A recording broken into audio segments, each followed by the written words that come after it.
y llevándolos en el tiempo de Andrés Pastrana a salvar banqueros para no quitarle los bancos que estaban quebrados. El articulito se refundió también. Nunca fue presentado al Congreso de la República.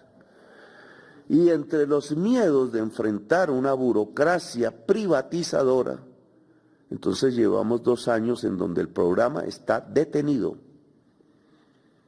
Y eso no puede ser en el gobierno del cambio. Sin protesta mayor, toda la sociedad colombiana aplaudió que parte de los recursos presupuestales que debían ir a sus hijos en educación fuesen a salvar a los hombres más ricos de Colombia, los banqueros. Nosotros debemos recuperar esos recursos y debemos garantizar que haya un salto en la calidad y cantidad de la educación pública en Colombia. Pública. Señor José Daniel Rojas Medellín, señora Elga María Rivas Ardila, ¿juran ustedes ante el pueblo de Colombia cumplir bien y lealmente las obligaciones que la Constitución y la ley le confieren a los cargos para los cuales han sido nombrados? Sí, juro. Si así lo hicieran, el pueblo de Colombia se los premie y si no, él se los demande. No piense que el nombre que lleva este video es una exageración. Por el contrario, le puedo asegurar que de acuerdo con las palabras del presidente Petro, la misión de Daniel Rojas en el Ministerio de Educación será llevar a cabo el verdadero revolcón que tanto ha prometido el mandatario y que debido a los vicios, las mañas, el clientelismo y las malas prácticas que se tienen al interior de dicho ministerio, como en otras instituciones todavía, pues está más lento de lo esperado. Porque la comunidad educativa lamentablemente no es ajena ni al uribismo y menos al neoliberalismo. Sin embargo, siendo un sector con un presupuesto multimillonario y tan importante para el país, amerita que se actúe rápido y con liderazgo, lo cual nos lleva a preguntarnos si el hombre indicado para la misión del presidente sí es Daniel Rojas. Así que vamos a responder a esa pregunta y a revelar la estrategia del presidente. Resulta que Daniel Rojas, antes de ser nombrado ministro, era el director de la SAE, es decir, la Sociedad de Activos Especiales. Y para entender mejor el contexto, aquí va un segmento de un video anterior en el que explicamos la función de la SAE y de Rojas. Ahí está la clave, préstele atención. Producto del lavado de dinero. El caso llamó la atención cuando fue mencionado el humorista Juan Guillermo Noreña Zapata, conocido como Carro Loco.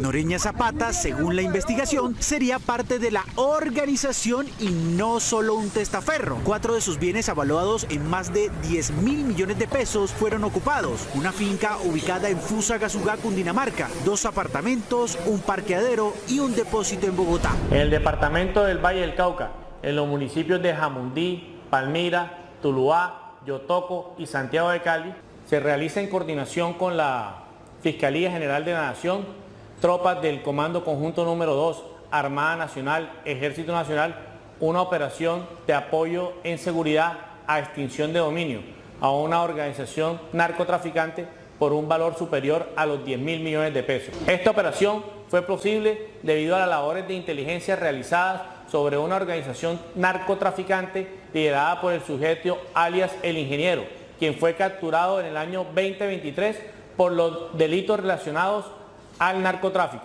La afectación a esta estructura narcotraficante con el embargo de estos bienes, los cuales se encontraban en manos de personas allegadas a través de quienes pretendían esconderlos, supera aproximadamente los 10.000 millones de pesos. Pero se ha preguntado qué pasa con tantas casas, fincas, carros, bodegas y hasta empresas que la fuerza pública y la fiscalía incautan. Pues resulta que detrás de esas incautaciones existe un negocio espectacular, gracias a una empresa llamada la SAE, o sea, la Sociedad de Activos Especiales, que surgió como reemplazo de la muy cuestionada por corrupción Dirección Nacional de Estupefacientes. Tan bueno ha sido el negocio que incluso en el pasado gobierno hasta la mamá de Iván Duque sacó partido para quedarse con algunos bienes a precios muy cómodos, presuntamente gracias a su influencia, y así quedó expuesta en estas grabaciones. Gracias. Bueno, señora, acabo de salir de la SAE, le dejé una artesanía al teniente coronel Castillo porque ya se está como terminando de finiquitar el tema del inmueble del Banco San Rafael. Sí. Ay, no puede ser. Sí, que él dijo, mire Lorena, hasta que no terminemos todo, le decimos, estamos esperando un apoyo de la gobernación, pero ya está listo. Dijo Lorena, quiero que organicemos una reunión con el director de SAE, porque si la señora Juliana necesita otros inmuebles, que nos diga en qué ciudades quiere. Tenemos 28.000 inmuebles con los que podemos apoyar. Mucha gente se enteró de la existencia de la SAE fue a través de ese escándalo, pero ¿quiénes podían quedarse con esos activos a precios más bajos del valor comercial? Pues quienes tenían la plata, obviamente, pero sobre todo los que tenían la información. Repito, los que tenían la información, porque quien sabe los datos y las fuentes tiene acceso y poder, y eso está más que demostrado ahora con el internet, las redes y las aplicaciones. Pero con la llegada del presidente Petro, las cosas cambiaron para bien gracias al desempeño y liderazgo de este joven que se llama José Daniel Rojas, quien no se cansa de mostrar resultados positivos en donde la SAE le ha entregado predios y hasta empresas a personas, cooperativas, universidades, etc. En otras palabras, el presidente considera que Daniel Rojas puede aplicar la misma estrategia administrativa que utilizó en la SAE y que lo condujo a presentar unos resultados estupendos. La gente beneficiada, que incluye pobres, intelectuales, pescadores, músicos, campesinos, niños, microempresarios y universitarios, lo aprecian y valoran por su buena gestión. Amanecerá y veremos, porque la pelea no será nada fácil y desde luego le deseamos la mejor de las suertes por el bien de la educación y de un profesional aplomado, honesto y correcto. Para terminar, tenga presente las instrucciones del presidente al nuevo ministro, porque sin duda son bastante claras y radicales. Ahora la derecha anda diciendo que respeta la Constitución del 91, pero se la tiró, la dañó en uno de sus aspectos fundamentales, que deberíamos retomar, ministro. Y ahora le comento cómo, porque para eso estamos aquí, para subsanar el daño hecho. La Constitución de Colombia decía en su artículo, ya no me acuerdo el número, los ingresos para la educación pública crecerán más que proporcionalmente que los ingresos corrientes de la nación, punto. Ingresos corrientes de la nación son los impuestos. ¿Cómo crecen los impuestos en Colombia?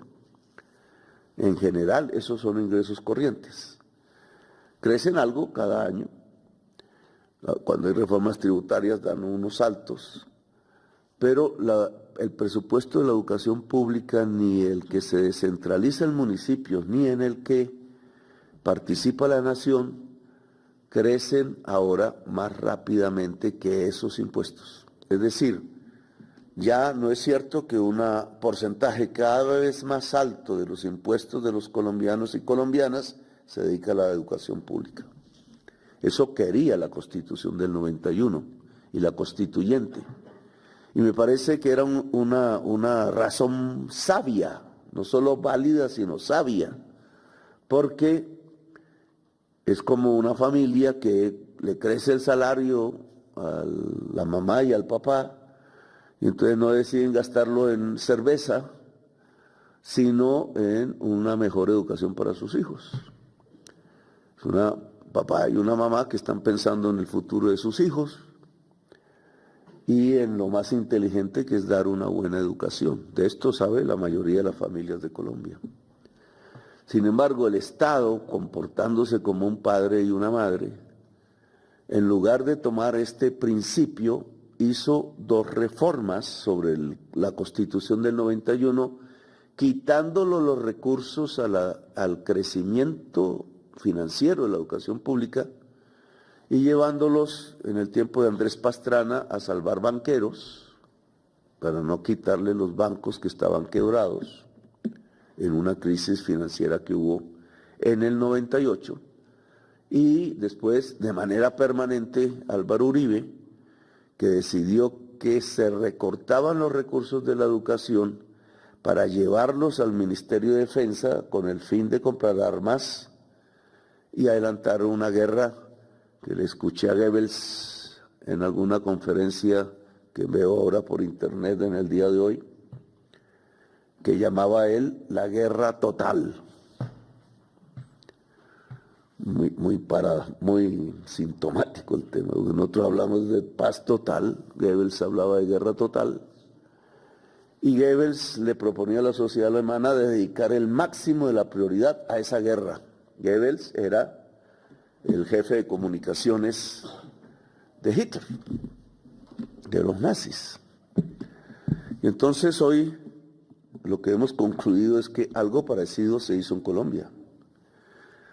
Sin protesta mayor, toda la sociedad colombiana aplaudió que parte de los recursos presupuestales que debían ir a sus hijos en educación fuesen a salvar a los hombres más ricos de Colombia, los banqueros, y a hacer una guerra total que aún sigue en nuestros campos. Y no hablar de paz. Y entonces cambiamos los libros por las bombas. Y una sociedad que hace eso no le pasa más, sino lo que le pasó a la sociedad alemana de los nazis, su destrucción. En el caso colombiano, su autodestrucción, que es lo que estamos viendo en estos días. Nosotros debemos recuperar esos recursos y debemos garantizar que haya un salto en la calidad y cantidad de la educación pública en Colombia. Pública. ¿Por qué la educación pública? Porque es la que va a 2/3 partes de la juventud y la niñez colombiana. Si solo se piensa en 1/3 parte de la educación privada, que es muy mala para la mayoría, más mala que la educación pública, la educación privada solo es buena, y de ahí su fama, cuando educa a los niños y niñas de la clase más rica de Colombia. Pero cuando educa a los niños y niñas de los de Bosa, de Kennedy, por hablar de Bogotá nomás, que la padre y el madre, pensando que el colegio público es mejor, lleva a sus hijos ahí, resulta que es peor que el colegio público que está en la esquina. Es la peor educación que se recibe en Colombia. Es un negocio. Y entonces, ¿qué hacer? Y aquí el reto del ministro nuevo. Ministerio de Educación, tal cual el Ministerio de Vivienda, pero en un asunto todavía más sensible, está absolutamente penetrado y tomado por funcionarios de largo aliento, tienen un siglo, lo que va del siglo, gobernando aquí, todo destinado a proteger y fortalecer la educación privada. Y han descuidado por completo la educación pública en Colombia. Es la privatización de la educación. Y usted se va a encontrar esos muros ahí y los tiene que romper completamente si queremos cambiar el horizonte de Colombia. ¿Eso qué implica? Que por primera vez haya un presupuesto que se invierta en sedes públicas de la universidad. Prácticamente lo que yo he destinado ahí, 3.800.000 pesos, no se ha gastado. Y la primera parte en el año 2023 se refundió, se fue a gastar en otras cosas. No cuidaron ese dinero y no se movieron a hacer sedes públicas. El ministro Gaviria nos debe eso a Colombia, que habló conmigo sobre cómo priorizar esos recursos. Y escondieron el artículo que tenía que ser aprobado en el Congreso, en donde se permitía que el Fondo de Construcciones del Ministerio de Educación, que por ley hace colegios de secundaria y primaria, pero no hace sedes públicas universitarias. ¿Por qué? Entonces, nosotros queriendo ampliar esa facultad para hacer sedes universitarias desde el Ministerio de Educación, el articulito se refundió también. Nunca fue presentado al Congreso de la República. Y entre los miedos de enfrentar una burocracia privatizadora, entonces llevamos 2 años en donde el programa está detenido.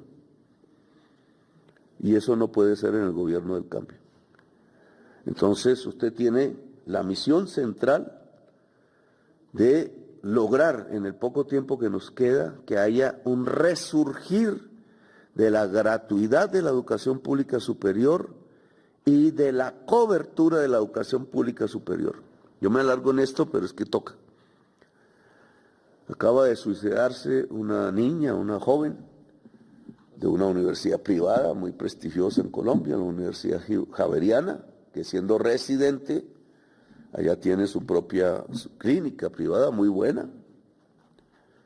Era residente allí, ¿no? Y se suicidó. ¿Cómo una joven puede suicidarse cuando tiene la vida por delante? Pues llegan y aparecen, es que es culpa de ella, es que es culpa de la familia, ¿no? No conozco bien los casos, ni los móviles, ni puedo hablar mucho del tema, pero indudablemente hay un aspecto ahí que no se quiere mostrar, que no se quiere discutir porque da pena o porque muestra una podredumbre en la política pública. Y es la política de educación en el sistema de salud en Colombia. Yo llegué aquí al FOMAC, que es la salud de los maestros. Ellos decidieron que la manejara una aseguradora pública, que ha hecho lo mismo que las aseguradoras privadas. El dinero se esfuma con unos operadores privados que siempre son los mismos y que manejan los políticos. Y entonces entra mucho dinero, pero sale muy poco para la atención de los maestros y las maestras, al punto que el 36% del magisterio que da educación pública, está enfermo. Las enfermedades son la diabetes, la depresión, la presión arterial alta, el cáncer. ¿Y qué le pasa a un país cuando casi el 40% de su fuerza educativa está enferma y grave? Y enfermedades que tienen que ver incluso con la mente. Pues hay un problema de la política pública. Es que no se le está entregando salud a los maestros. Hay un divorcio. Cuando fui a mirar el problema y a tratar de cambiarlo, que no hemos podido, porque entonces reproducen el modelo privatizador contra las órdenes del presidente de volverlo preventivo y abierto a la escogencia libre del maestro y la maestra. Entonces, encontramos que el Ministerio de Salud no está en el consejo directivo del FOMAC. Y sí están trabajando en la salud. Y aquí empieza a haber un divorcio que se ve en muchísimas partes. Entonces, ¿cómo es la educación del médico y la médica y la enfermera? Primero, centralizada, no está en todas partes de Colombia. Entonces, el que quiere estudiar medicina tiene que venir a Bogotá, o a Medellín, o a Cartagena, o a Cali. Muchos, la mayoría no pueden. Y si logran, casi que por milagro, entrar a la Facultad de Salud de la Nacional, por ejemplo. Entonces el tipo de educación ha venido variando de tal manera que no solamente está centralizada, sino que es de élite. Le están enseñando a cómo se hace para ser rico con la salud, cómo se especializa de tal manera en que en su vida pueda recoger recursos para vivir bien, lo cual no es ningún pecado, pero se les olvida enseñar la mayoría de las enfermedades de la gente en Colombia, que es lo que llamamos medicina general, atención primaria, sistema preventivo, cómo se logra educar una familia para que no coma lo que le va a enfermar al señor, a la señora, a los niños. Se vuelve pecado decir no tomen gaseosa, porque la gaseosa tiene un propietario muy rico que es propietario de un canal de televisión. Y entonces no se les puede enseñar a los niños y a las niñas que tomar gaseosa es malo porque puede generar diabetes, y diabetes no es curable hasta donde sabemos. Dura toda la vida, y cuánto hay que gastar en el sistema de salud para controlar el que la persona no muera por esa enfermedad. Y así. Y entonces esa educación no se imparte. Se le imparte al que va a ser médico o médica o enfermera incluso competir, tener éxito ganando billete. Si es transformando con plástico las mujeres en los barrios ricos, hacerlo. Pero no se le está enseñando la salud pública, no se le está enseñando el trabajo colectivo, el querer al compañero y la compañera, el trabajar juntos, juntando los cerebros, quizás los corazones, para investigar la enfermedad. No se le está enseñando a ir a donde están los pobres, a cuidarlos. Uy, ¿cómo así? Y resulta que ese es el deber de Hipócrates, ¿sí? El deber y el juramento del médico y la médica. Y entonces se les va transformando en obreros y obreras de un sistema en donde unos hacen las ganancias y los demás trabajan para ellos. Y por eso la presión, y por eso ese tipo de enseñanza, y por eso esa joven quizás se suicidó. Porque los oprimen, porque la educación es de esclavos, porque no es una educación democrática, no es una educación para un servicio público y un derecho que hay que garantizarle a toda la sociedad colombiana. Y entonces, en esta tarea de cómo expandir las sedes públicas universitarias, hay que expandir las facultades de ciencias de la salud en toda Colombia. ¿Cómo que hay que llevar médicos a La Guajira desde Bogotá? Que no conocen la cultura, que no conocen el clima, que no están para eso.